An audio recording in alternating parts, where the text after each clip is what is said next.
Okay, hubris.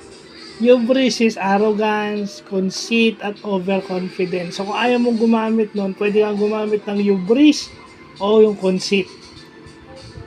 Mostly familiar lang tayo dun sa arrogance eh. Di ba? Familiar lang tayo dun. Pero hindi natin alam yung conceit, ay yung word na conceited, di ba? Ibig sabihin mayabang din, di ba? Pero yung word na hubris, yan ang hindi natin alam.